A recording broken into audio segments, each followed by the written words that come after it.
Simon Rimmer. I am now here with Bastille. Now, I thought I was going to have an exclusive because originally there were only 3 of you, and I thought you booted Woody out of the band. We tried to, but he insisted on... He just broke his way back through the fence. As you probably see from my very subtle outfit here, I literally just arrived about 30 seconds ago from Plymouth Argyle's home park. Having seen us score 2-0 to the Greens, mate. Ah, excellent. What a game it was as well. Yeah. Yeah, it's good. It's nice to have you. So you haven't been kicked out of the band? Not yet. I'll try harder. That is strike 2, though. Yeah, it's strike 2, yeah. But congratulations. Album #1. Oh, yeah. Thanks a lot. I know, mad. I mean, I don't want to sound rude, but was it a surprise that you got an... Because you've been around a long, long time. And do you expect a #1 album at the Absolutely point no way. No, not at all. I guess, like, you know, as with everything, we always treat it like we're starting from scratch. So, you know, it was well exciting to get to #1.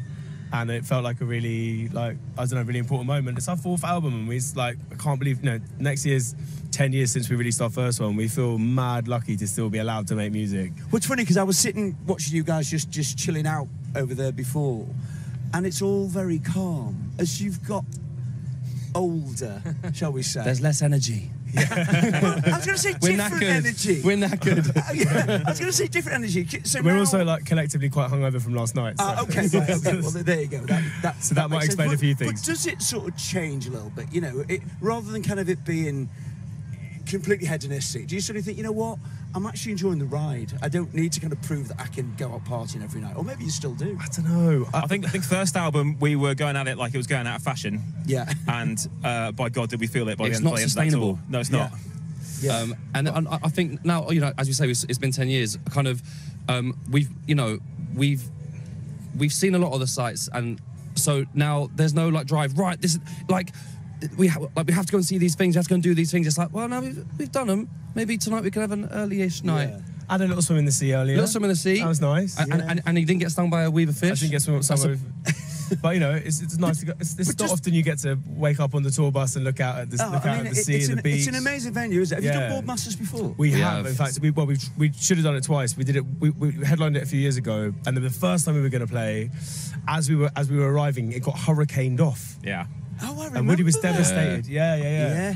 This is pretty much my sort of hometown festival almost, like being from Plymouth, so just up the road. But I was less than impressed when we landed, and just to see a scene of devastation, like the stage was like hanging off to one side, didn't look too clever. One of the tents had like flown. Yeah, that just vanished. Yeah. And then back to music. So as well as having the #1 album, you've actually released an extended version of it. So Give Me the Future and Dreams of the Past. Yeah, it comes out in... What's the Dreams of the Past side of it then? So it's basically 2 albums. Like we made Give Me the Future was the first half, and you know the plan was always to put out the second half. It felt really weird holding back songs like Revolution and Family Ties and all these songs that we loved and Hope for the Future, not putting them out initially, but yeah, so it's basically an entire second album on the end, like a double album, some might call it. I don't know. Yeah. But yeah, I would say like this is the complete album. Okay. This is what the album is, I think, for us. Some would say too much music. Way too much. Shut up, Bastille. But coming back to what I was saying before about the way it changes over 10 years, could you imagine then that 10 years ago when you started that you would ever do this? That you say, right, okay, we've got an album out. Then surely when you do your first album, you think, right, what are we going to do for the second one? So almost that Dreams of the Past would almost be a completely separate album, rather than saying, you know what, we're going to give back and do an extended version of it.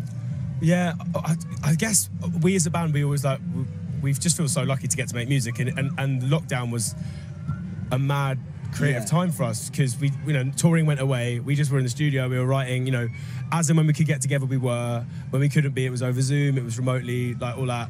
And we just had all this stuff. We'd lived in the weird sci-fi world of this album, and yeah, this is a chance to put the whole thing out and show like basically the last 2 years of our lives and everything we've done via this music. So I don't know, it's exciting. I think it is interesting how music's changed. Like, you know, when we first released our first album, like streaming was just in its infancy, and now it's like the main way we all listen to music. So it's fun. I think music's kind of changed now to the point where people want artists and expect artists to just be releasing all the time. Yes. And it's not just like an album and then 3 years and an album, which for us suits us perfectly. We've always done like mixtapes and collaborations and like songs for other people and all that kind of stuff. So we like thrive on the fact that the environment's changed to allow us to just keep putting music out. It's wicked. It's great. Yeah, man. You're all very happy. Well, listen, it's now 7 o'clock.